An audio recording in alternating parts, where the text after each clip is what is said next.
Right, we're going to get started. So, thanks for being here. First of all, this is going to be a keynote about how to get the most out of your creative resourcefulness. And I think I'm the right person to be talking about this subject because about 4 years ago, I started my own company when I quit school and I didn't have much financial resources or networking or any type of other resources. And the thing that I had to use the most is basically everything that I can just come up with. I just had to hustle for it. And in this talk, I'm going to talk a little bit about my story, the different solutions that I have to come up with on the spot. And then I'm going to talk about some creative solutions that I'm developing with my agency, Quality Animation. And Quality Animation, my agency, is a corporate communications agency that is helping small to Fortune 500 companies worldwide communicate as effective as possible with their audience. So, like I said, it will first be a little bit about me. And as you can see there, that's me. And this was when I was 16 years old. I used to be a so-called top closer at the firm that I worked for. And closer, that basically stands for when you're working in sales and you're getting a deal, then you call it closing. And when you get a lot of deals, they call it top closer. And when I was this age, I used to be like super shy. I used to be shy to the point where I was like getting a video game at the store and I just try to walk in without talking to anyone and quickly get out of there to avoid as much social interaction as possible. And that basically used to be me when I was 16, but I thought that it is a good idea to start communicating a little bit better with the world around me. So I thought I'm going to challenge myself and get a job in sales.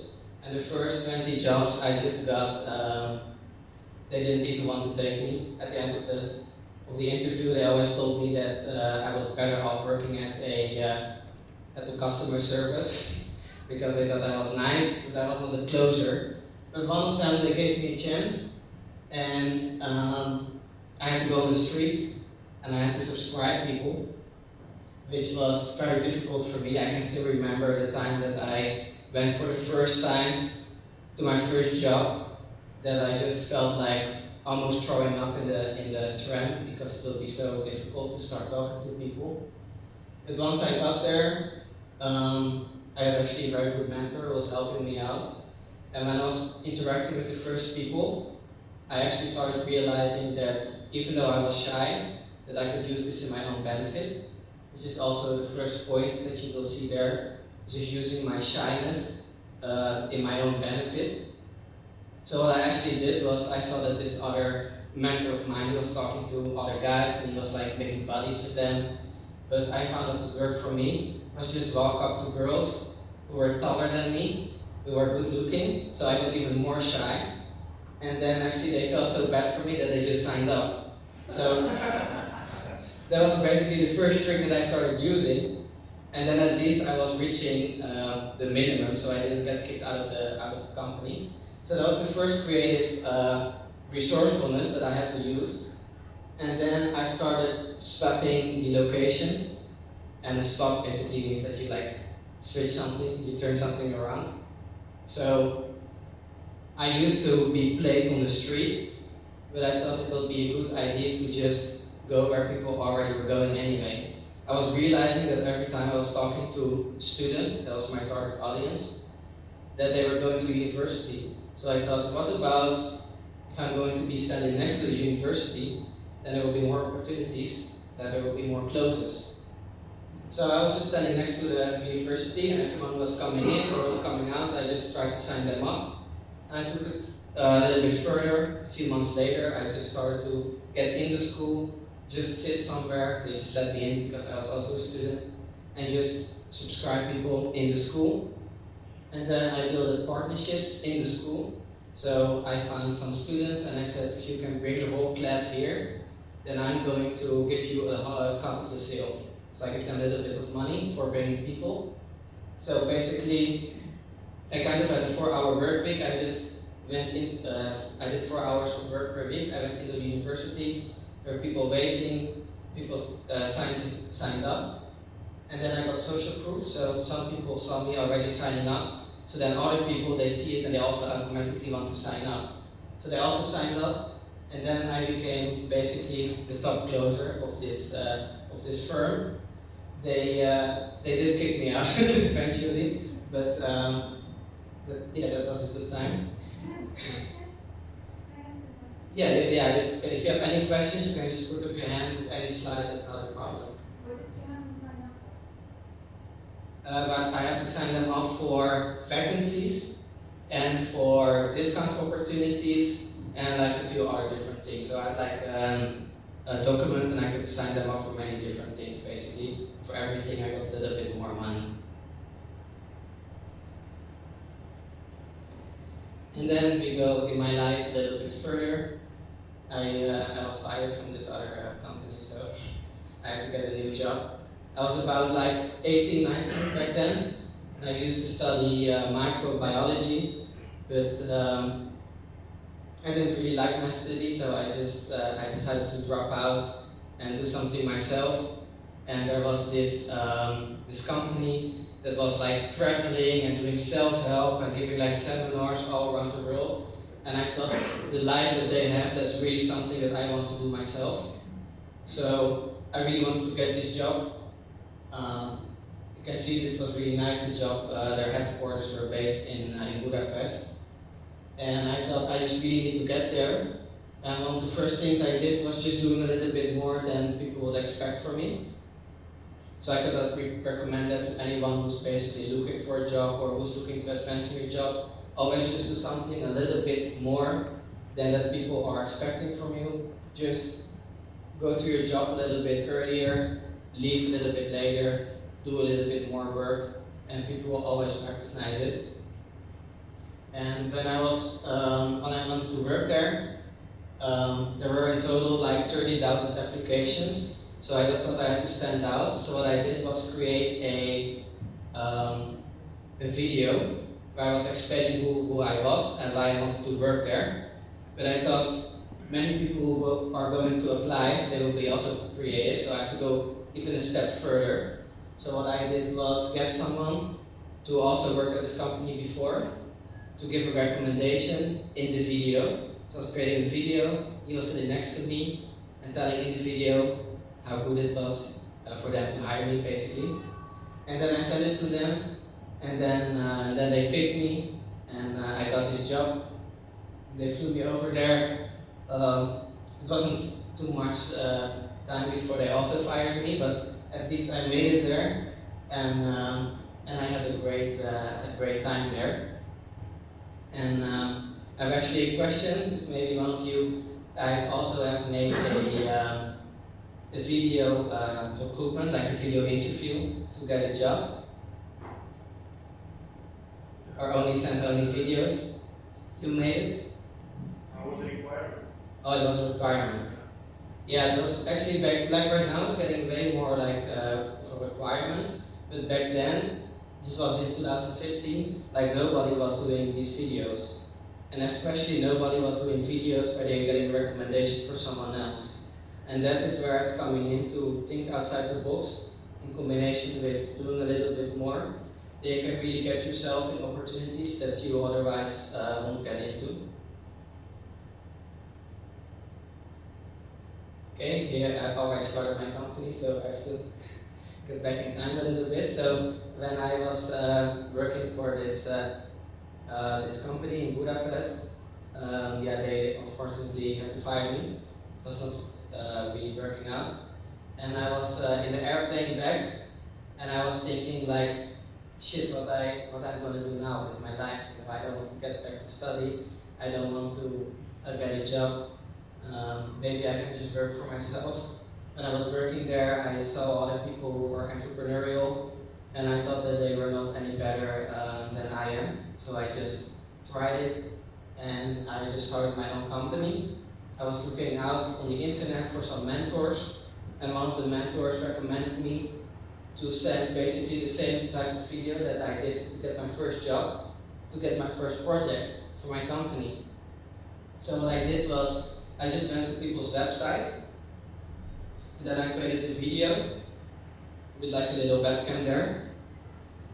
And then I was just talking about what I really liked about this company, what I liked about their website, with what they could improve a little bit more. And then that I want to offer them a free consultation. And back then I didn't have any portfolio, any references, but I thought that if I'm going to make these videos, eventually someone will do it. So I'm going to be honest, I sent a lot of these videos. I think I sent like 100, and around the 100 mark I got my first client who said like, alright, just come here, and they probably give me like a little bit of a pity sale, but at least it worked because I was also putting in a little bit more effort. And also if you want to create something like this yourself, I can recommend using a platform called Loom. That works really well. Are there any questions, by the way, about this here? No? Let's go to the next one. So then, the videos were working out. I had some portfolio, so I started growing the company, and I had to grow it, but it didn't make so much money yet, so I had to be again creative, resourceful.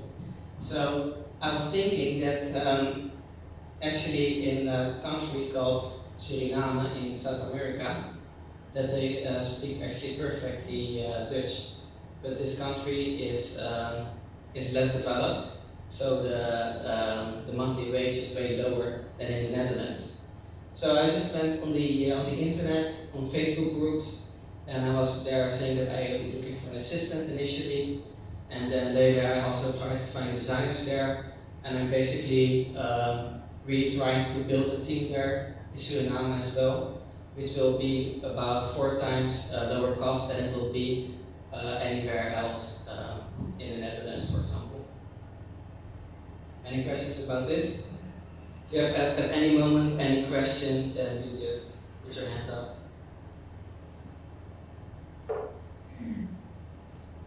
So now we go a little bit further in the time, and we're going to talk about LinkedIn. I did some, most of my clients I just did through cold calling and cold emailing, but I thought it was also really good to just start building a personal brand. So I started to build a personal brand on LinkedIn. Initially I just read a few articles on how to do it, and I just looked at other people and I thought the same thing, like if they can do it, then I can do the same. So I read some articles, they say just post consistently, and I started posting.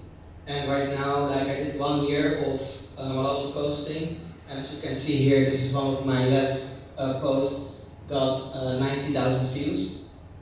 So LinkedIn right now, yeah, you have a question? I had a time that I posted every week. I wouldn't say it's really healthy to do it because my business was lacking attention that it needed. So what I actually found right now is you just 3 times a week. That's enough. If you can do more, yeah, then you can do more. But I think also the quality is more important than the quantity.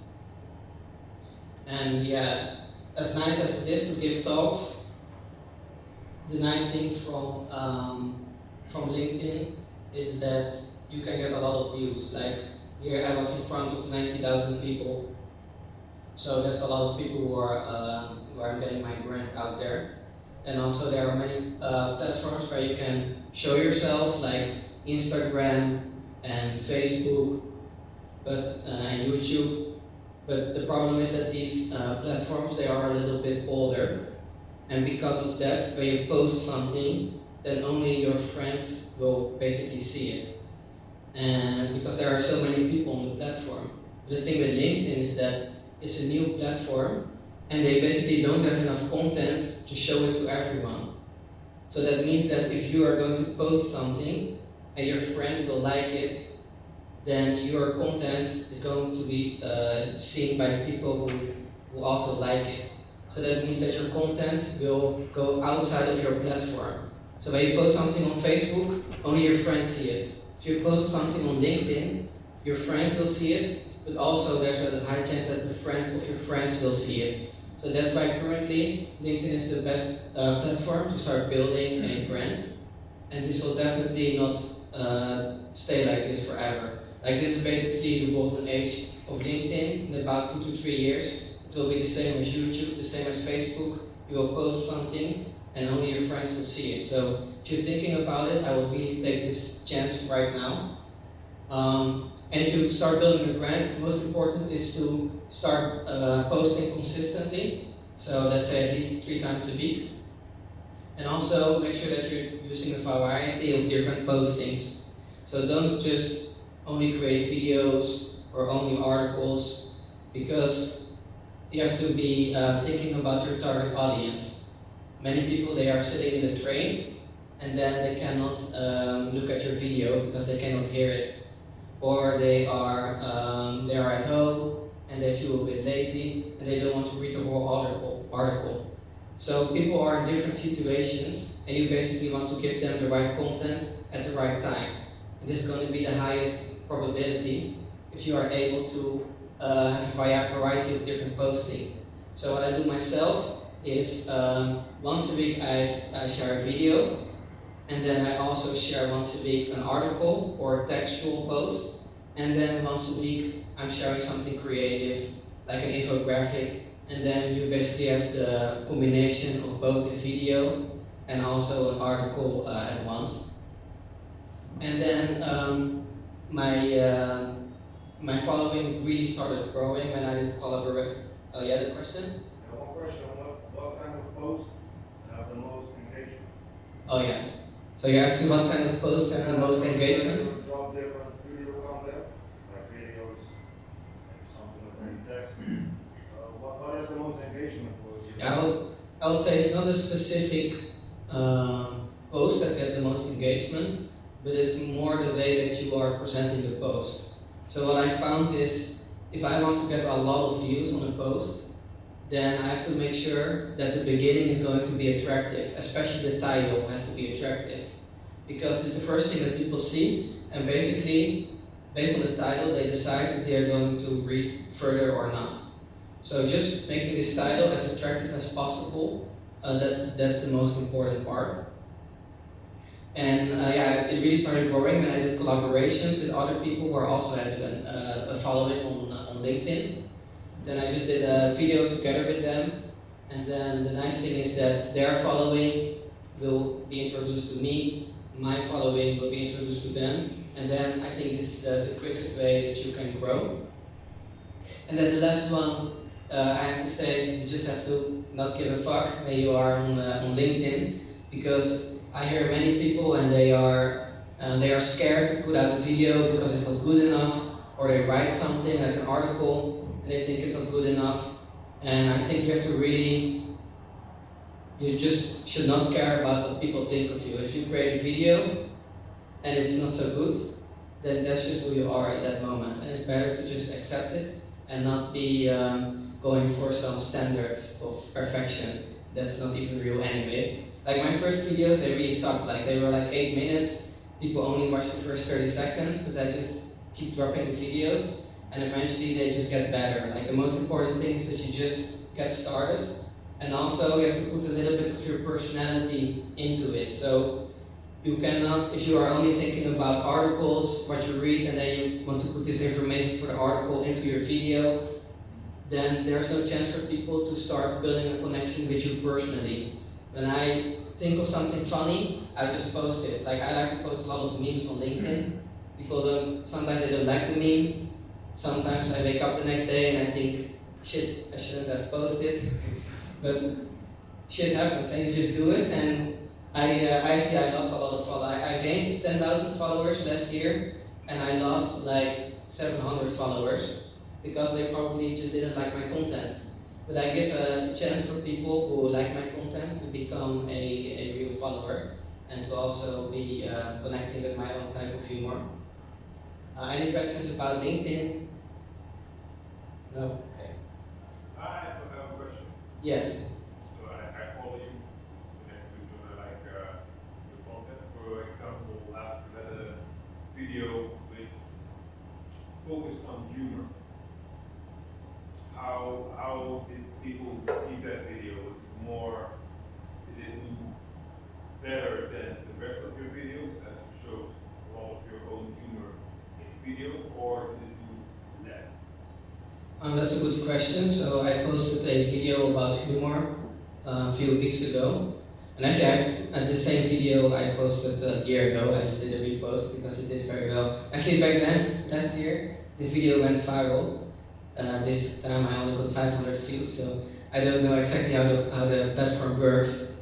But especially last time, it went viral, so it got a lot of views, like 15,000 views or something. But what I did more was the connection.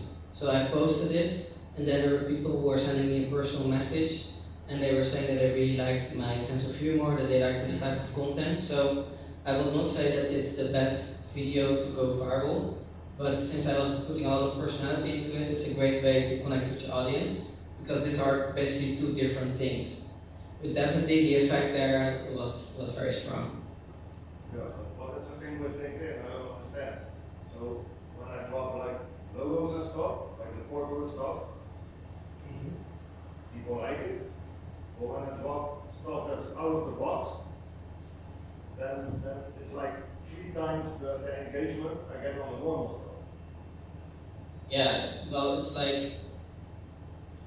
actually what you can do if you want to get the most engagement is you just see what's going viral on Instagram.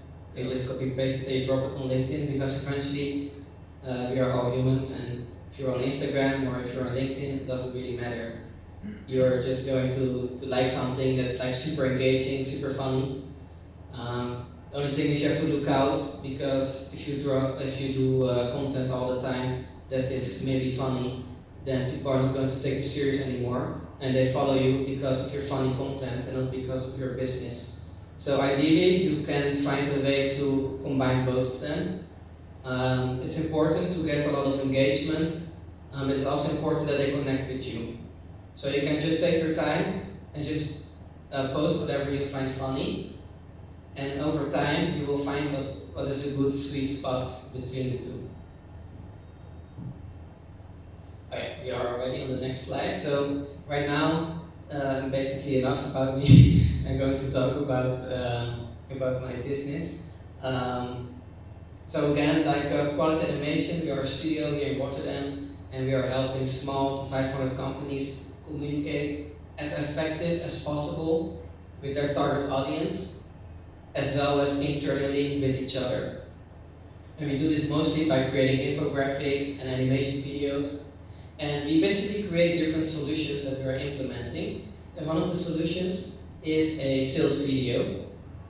A sales video is basically a short video, about 60 seconds, that is a short pitch of your business. It's presenting your value proposition as attractive as possible. It's not going to be a whole value proposition, it's basically going to be a pitch to learn more about your whole proposition. To create an effective sales video, like I said, it's usually 60 seconds, where the first 20 seconds of the video is all about identification of your target audience. So if, let's say, you have a business that is helping managers in IT, then that's going to be your target audience group. And you have to make sure that when they watch the video, that from the very beginning, that they feel like this video is exactly made for them. So how do you do it? With many things, the words that you're using. You want to use the same words as them. You want to use the same pace as them. But you also want to maybe dress the same as them. You want to describe their problems and their situation in the same way that they will describe it themselves. Because in the first 20 seconds, you're going to either lose them or just keep them for the whole video. This is important. And then in the next 30 seconds, it's all going to be about explaining how you are going to help your target audience achieve their goals. And that's it basically. So if you're targeting, let's say, managers in IT, it's an easy solution, easy example for me, then maybe something that they are looking for is more automation. So I'm going to talk about how I can help them improve their automation so they can reach their goals, and their goals is maybe to save some time and to have a smaller team. So that's going to be the next 30 seconds of the video, and then the last 10 seconds is made for a call to action. So getting people to do what you want them to do, maybe sign up or read something or download something. And a video like this doesn't have to be an expensive production. We create the videos at our company. These are animation videos and they are very high quality developed. But a video like this can be as simple as you just put down your phone, you sit in front of it, and you talk for 60 seconds about your business proposition. And as you can see here on the right, that is a landing page or a website, and you can see what a good landing page looks like. It has many different things. It has a good headline, it has a call to action, it has references, testimonials, screenshots, but also video. There are many statistics out there, but it's quite simple. If you have a website with a video and a website without a video, then the website with the video is just converting more, is getting better results. And when you create a sales video, you can put this on your website, but you can also put this video on your social media, you can put this on your LinkedIn profile, and you can actually also create a video for different products. So if you have a business and you have different services or you have different products, then you can create a specific video also of 60 seconds specifically for that product, because every product might be helping your customer achieve their goals in a different way, which then has to be explained also in a different way. So you can create one video about your proposition, but also one video about your product. One question? Do you think you should put the video on the homepage? Definitely, yes. I will put this on the homepage, and like when people go to your website immediately, like right there on your homepage, I will post it. That happened to be having the best results. And when you create this video, it can also help you in sales, especially when you have a product video. You don't have to just put this on your website, but maybe you're going to a client and you can show them the video beforehand, explaining the proposition. Because your video is going to be very sharp, you put a lot of time into it, and it's going to be the perfect pitch. But when you maybe meet a client, then you are stuttering a bit and it's not going to be as perfect. So even then, you can just, before you start talking, you can first show a video. Yeah? You also send videos in personalized emails to the clients or potential clients? Yes, definitely. There's actually, we have done an email campaign, and we switched from using not a video to adding one sentence, and the sentence was, watch this 60-second explaining video to understand our value proposition, and then the conversions went up by like 20% because people had the chance to immediately understand the value proposition. Are there any statistics about how the videos work on landing pages? Yeah, so the most like the best statistic out there was a split test between many landing pages. And they did one landing page with only text and one landing page with a video on it. And then the landing page with the video converted 53% better than the other landing page. So it's not a very significant difference, but when you have a lot of visitors on your website, then when you look at it over the course of like 1 year, 12 months, then it's going to be a really big difference. Okay, the next slide is about video training as a solution. This one is more about internal use of videos. So as I said, you can use the video in sales, but videos can also be used internally as well.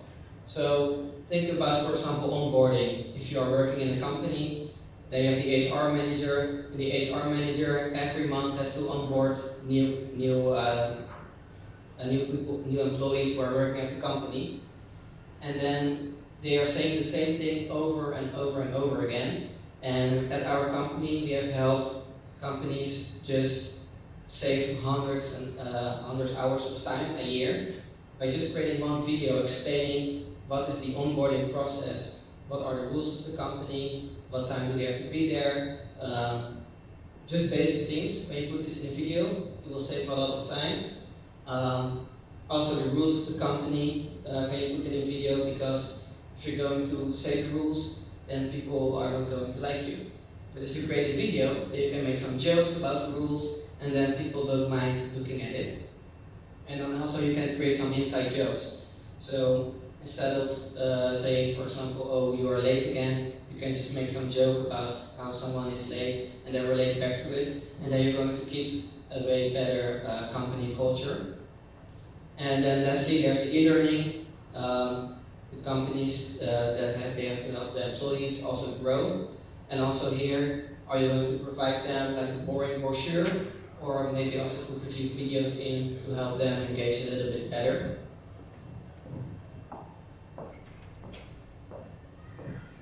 And here we are at the last slide. And this video is about branding, mostly about internal branding. So many companies, they have to work right now on employer branding. For a very long time, employees has been seen as just people that you hire, and they should be happy that they are working for you. And luckily, this mentality is changing a little bit. There are many jobs, like for example in IT, where there is a big request for developers. And then the company has to start working actually as a brand, building a brand that their company is very good for their employees. So instead of saying, here's a job, here's my vacancy, you can, for example, create a video where you're explaining how nice is your company. You can walk around your company, film it a little bit, and say all the benefits of working at your company. And the big plus side from this is that you will just have a lot more sign-ups. There are still many companies, they are paying maybe 5,000, 6,000 euro for a recruitment agency, and they don't have any employer branding. And a video can help here. Also for your company, especially when it's the end of the year, you can create something like a future vision or an annual report that you have to create anyway. Then you can put this on social media and show what you have done for the last 12 months, the high achievements, but you can also show what is going to be your plan for the next year. And if it's a really big company, we have a few companies that are like worldwide, and when they have a company update, like they are getting sold by another company, or there are going to be big changes, then it's going to be very hard to get everyone in the company in one room and explain to them what the changes are going to be. So then they can create one video, explain all the changes, also present it in a nice way, and then they can put this in their email box, share it, and then this is a great way to keep everyone updated within the company. So that was my presentation. The last thing I just want to say is that whatever you are going to do, if you're thinking about starting your own business, I would say just do it. If you're going to think about getting this crazy job, just do it. If you want to do content on LinkedIn, you should just do it. And I'm always thinking by myself, like, what's going to be the worst thing that happens? And if you're not dying, then just do it.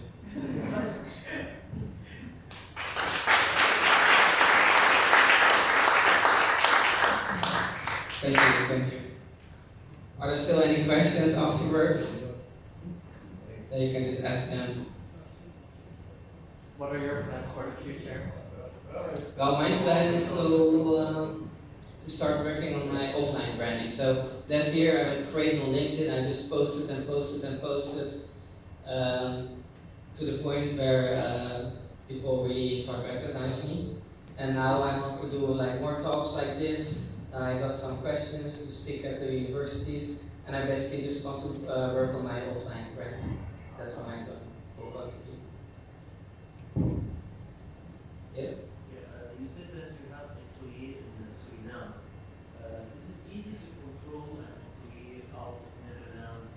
Maybe the law is different than Netherlands. Maybe they make mistakes. They somehow steal your clients or something like that. Is it easy for you that you have employees out of Netherlands and you can control them? Yeah, right now I haven't really. Right now I've only tested assistants, And the nice thing with the virtual assistant is that you can log them in on a virtual assistant platform. So there's, for example, a platform called HubStuff, and then they can log in there, and they have to put this on, and it will automatically track their work hours, but it will also automatically take screenshots, like every 3 minutes basically. So if they're doing anything else than what they are supposed to do, then you will figure this out. And you can even track their mouse clicks, see how hard they are working. So it's up to yourself to see how hard you're going to track it, but the resources are there. What's the name of the platform? HubStuff. HubStuff. Yes. And what's the reason you want to work on Sorry? What's the reason you want to work on Why I want to work on offline branding? That's a good question. I'm thinking that offline and online, they can support each other. If you're only going to be online, then people maybe think that you are fake because they never see your face. And if you're only going to be offline, then you're basically not visible because everyone is online. So I want to basically combine the two. So like now? Yes? Yeah. Yeah, also I want to go to events. So a few clients of mine, they are throwing like big events, like for example Microsoft event, and then I just want to go there, and even if I'm walking around already and I'm shaking some hands, that's basically also working on my offline branding.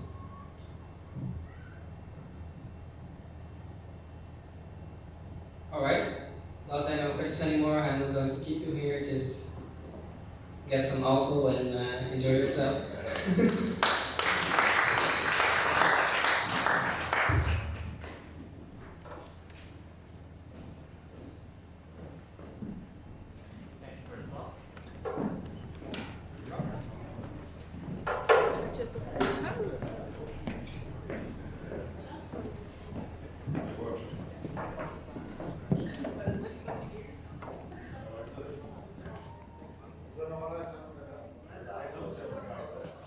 You're the designated camera lady today? Yes, I'm a camera.